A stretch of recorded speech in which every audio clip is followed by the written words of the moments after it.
So my name is Merelis Catalina Ortiz, and Catalina, that is a name that I was named after my abuela, my father's mother, who I didn't get to meet.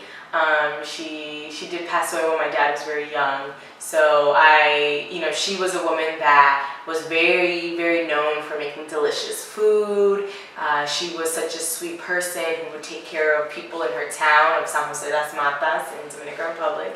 And she was a very loved woman. So I'm so honored to have her name and also to live, be able to live her legacy in the many ways that in my life. So Merelis was a name that my dad just made up. He just combined names together, and so yeah, Merelis Catalina Ortiz. I am daughter of Dominican parents. My parents, they grew up in San José las Matas, and my father was from Sajoma, San José las Matas, and my mom, she is from Inoa, which is a small town close to San José las Matas. So I was born here in New York City, born in Queens specifically, and I grew up in Queens for most of my life. I was born in Flushing, and we moved to Kew Gardens, and from there I grew up in Rosedale, which is in borderline Long Island. So, I've been, fortunate enough to grow up in a household where my parents have really installed a lot of the Dominican cultures and have taught me, to preserve our language. So, para mí es importante para yo mantener el lenguaje. So, para mí eso, hablar español is muy importante para mí. Like, that's important to me, to just maintain that part of my heritage and to learn the different foods that we eat, the music. That's very part of my DNA, and that's something that I'm very proud to share with others. So I have two younger siblings who are not very young anymore.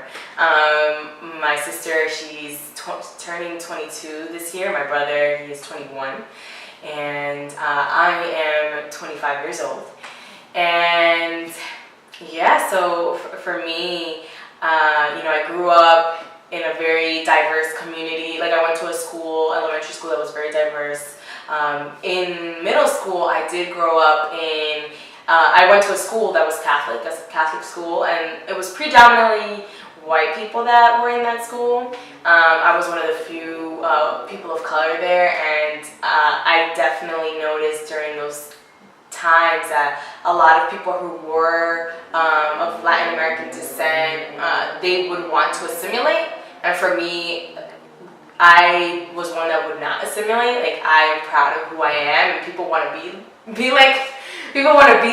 Dominicans and other people of color. They want to, be like our people.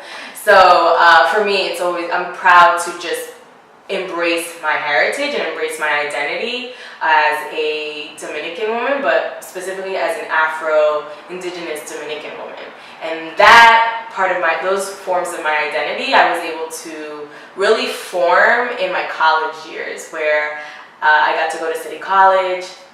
I graduated in 2015, and in City College is where I really woke up, where I became more politicized, more conscious about my identity, of where I had African ancestry, but also indigenous ancestry, and then, there is Spanish ancestry, and they all form who I am in some way. They play a role in who I am in my identity, and I embrace all parts, even the ugly, and then also the resilient beautifulness of my identity.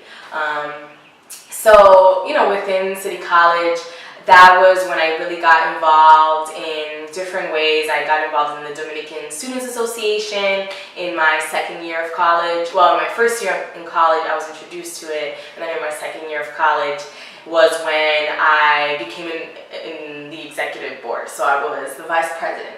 And for me, it was great to be in the Dominican Students Association because I wanted to continue to learn about the culture more. I wanted to really be able to connect with other Dominican students and be able to talk about our culture and have conversations. But I was able to really get to organize things that are now traditions within the Dominican Students Association. And the Dominican Students Association at the time when I got involved was really resurrecting. So it was, I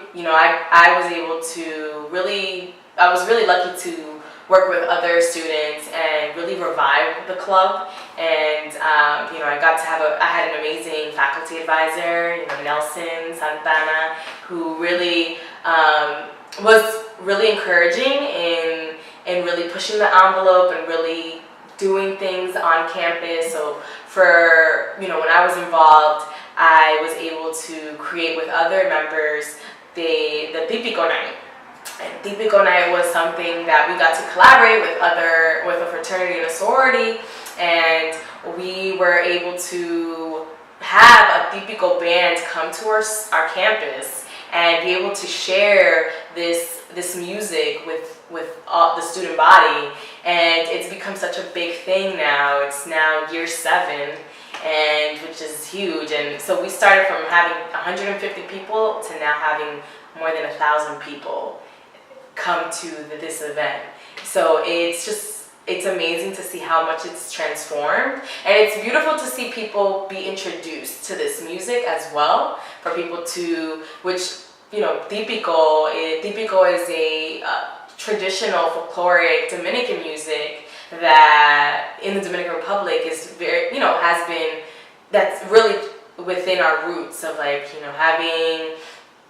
being able to play this and being able to share this. This is something that for me it was great to see, and it was a blast.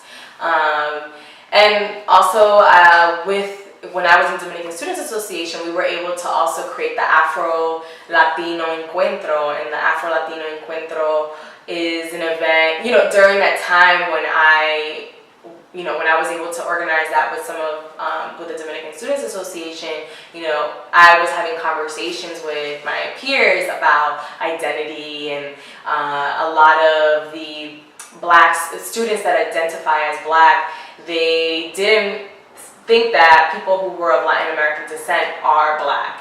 So that dialogue was something that really triggered me to want to organize this. Like me and one of my, I would say Katia was like a very, Katia Bolero Roma, she's a good friend of mine, and me and her were really, we would have these conversations together. We would really be bothered by our peers who would say that people who are Dominican or Latin, people who are of Latin American descent are not Black. So that really triggered us to want to organize this event. And till this day, this is something that the Dominican Students Association still does in their own ways. So we have been able to have panel discussions where we've had Griselda Rodriguez speak, and she is a sociology professor, a doctor, and she also is a healer, a doula, so she's been able to share her story. We've had also Tony Peralta, who's an artist, speak as well. We would have Ghanaian drummers there. We would have different dishes from different cultures, so different parts of Latin America, and also dishes from West Africa, African dishes, and we got to see how similar we are in so many ways. So that was an event that was really, really important to us to have. For me, it was great to have because we were able to talk about something that at the time, because it was maybe now 7 years ago, it wasn't a conversation that many people would have. Now, 2017, this is a very common conversation. You see a lot more people identifying as Afro-Latino or Afro, whatever it is, Afro-Dominican. So that, it was beautiful to see that we were able to create a platform at City College in our campus where students got to share their experiences as a Latin American descent, Afro-Latino, Afro-Latina, being able to share their story. So that was something that I'm very proud that we were able to offer and share with our campus. So with that, I was very lucky as well when I was at City College to take courses on food and culture, on Dominican identity, and I was also able to do my thesis on Dominican immigrants and particularly on their food practices and how they have transformed from like when you were in Dominican Republic to now living in New York City. So looking at that, of that transformation, and with many of the people that I spoke to that I had the opportunity and the honor to interview, I was able to interview people from different parts of New York City, and they were able to share their food practices in DR, and many of them would share that they would be able to pick things from la yarda, from their garden que ellos tenían, and they were able to just make that. They didn't eat meat as much as they eat meat here.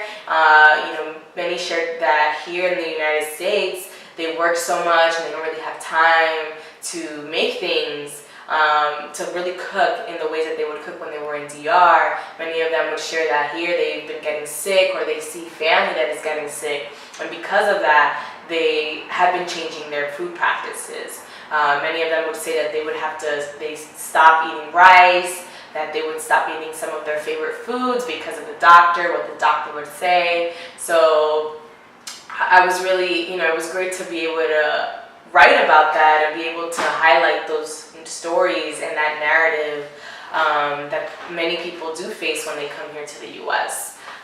So that is something that I'm so glad that I was able to provide that and be able to do research on that, and that's something that's really helped me in the work that I do now, where now I work with Woke Foods, and Woke Foods is a women-owned cooperative business, and I'm one of the co-owners of this business, and we awaken the healing traditions of Dominican food. So we do a lot of vegan, vegetarian, Dominican foods, and the reason why that we choose to not have meat in our meals is because of health reasons. We know that we've learned that here in the United States, the meat industry really has the way that they raise these animals. They put a lot of hormones, antibiotics, a lot of things that really long-term have a negative impact on our health.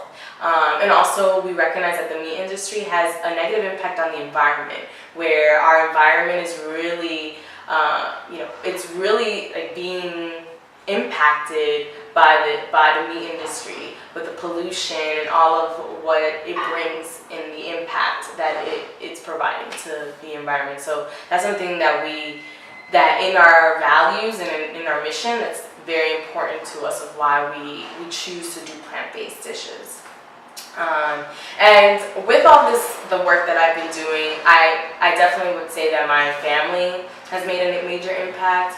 My mom and my dad, my family have been involved in working in the food industry since they came here. They've been living in the United States for maybe 35 years, and when they first came to the U.S., they began working at this Dominican restaurant that my uncle had bought. My uncle, he owns this Dominican restaurant called La Cabaña, which is in Corona, Queens, which is a community that had many Dominicans back in the day. They still have a good, small population of Dominicans there. So La Cabaña was where my mom and dad first began to work when they lived in New York City. And they had worked there for 20 years, so they were working there for quite some time. And my dad was a manager there. My mom would be the one to season the food, season the meats. They have a lot of fritura, a lot of longaniza, chicharrón de pollo, mofongo, quipe, pastelitos fritos, and so all of that. And over time, like after 20 plus years, I had told my parents that maybe they can use all those skills that they've learned and have their own business. And I really was very, I encouraged them a lot to have their own business, because they gain so much knowledge at La Cabaña that they get to own something for themselves, and they get to bring that knowledge and those skills that they have. Like my mom, she's an amazing cook.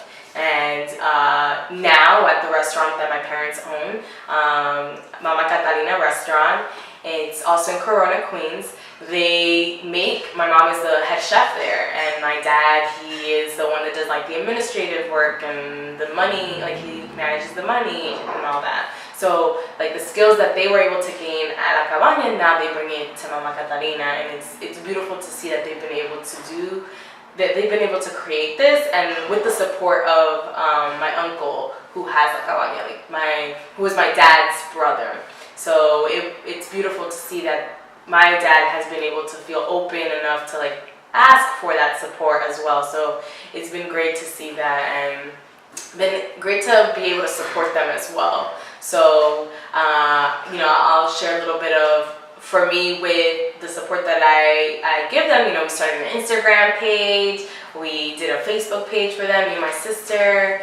We really trying to have like an online presence for my parents, have them on Google Maps so people can find them. So those are the ways that I've been able to, so with my tech experience, or like with learning about how to use the internet, kind of like showing my parents and having them also having Uber Eats. So getting them to like just use the many resources that are now available to help small businesses. So that's something that with me creating this Woke Foods, like I've been also learning so many things about starting a business, so sharing that knowledge with my parents too, so then they can be able to boost it up in many ways. And also like we are planning to partner together as well, where Woke Foods gets to be able to sell vegan baked vegetable pastelitos. So that's something that we do plan to do with Mama Catalina restaurant. So that's something that's exciting, that I get to share some of the knowledge that I've been, so fortunate to gain, and share that with my family, and then my family to also share their knowledge with me. So to be able to support each other, that's something that for me, it's beautiful to see how it's been able to form in that way, for it to come to be in that way. And I definitely feel like this is my lifelong purpose. Whenever I tell my family about the work that I'm doing, and the love that I have for cooking, a lot of them say that I'm so much like my family. Specifically, they say I'm so much like Los Bisonos, which is Mama Catalina. Catalina was a Bisono, so she was known for her cooking. So people always bring that up, that I'm so much like her in that way, or so much like that part of the family. And for me, this is definitely part of my DNA. Like I want to continue to spread this message with our people. When doing Woke Foods, creating Woke Foods, coming in, I already knew that like a lot of our people, particularly the Dominican people, we already have so many food practices that are healing.